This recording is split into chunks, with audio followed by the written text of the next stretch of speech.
दिवसाची सुरुवात चांगली करायची असेल तर असा हा प्रोटीन फायबरयुक्त नाश्ता नक्की तयार करून पहा. ज्यांना वजन कमी करायचं आहे, शुगरचा त्रास आहे, बीपीचा त्रास आहे, अशा लोकांसाठी तर हा नाश्ता अतिशय फायदेशीर आहे. तर मी इथे 1 वाटीवर हे मोड आलेले मूग घेतलेले आहेत. याच्यामध्ये फायबर, प्रोटीनचं प्रमाण भरपूर असतं. तर स्वच्छ 2-3 पाण्यानं धुवून मिक्सरमधून बारीक करत असताना लसूण, मिरची, कढीपत्ता, जिरं, अद्रक, कोथिंबीर, दही आणि थोडंसं पाणी घालून हे आपल्याला ह्याचं बारीक वाटण तयार करून घ्यायचं आहे. पाण्याचं प्रमाण जास्त ठेवायचं नाही.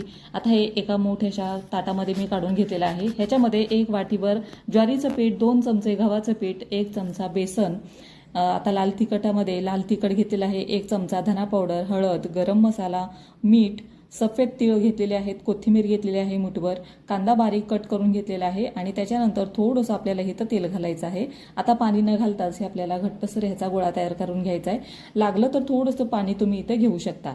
तर व्यवस्थित मळून झाल्यानंतर आता थापण्यासाठी आता मी इथं कॉटनचा कपडा घेतलेला आहे. त्या अगोदर गॅसवरती तवा ठेवलेला आहे. कॉटनच्या कपड्यावरती थोडंसं पाणी घालायचं.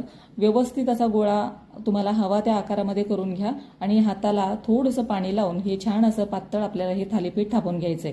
जास्त पातळ पण करायचं नाही आणि जास्त जाड पण ठेवायचं नाही. तर तवा व्यवस्थित रेडी झाल्यानंतर कापडावरती हे आपल्याला तव्यावरती हे आपल्याला थालीपीठ टाकून द्यायचं आहे. दोन्ही बाजूनी मस्त खमंग असं भाजून घ्यायचं आणि अशा पद्धतीनं मोड आलेल्या मुगापासून मस्त खमंग थालीपीठ तुमचं तयार आहे. व्हिडिओ आवडला असेल तर नक्की लाईक करा.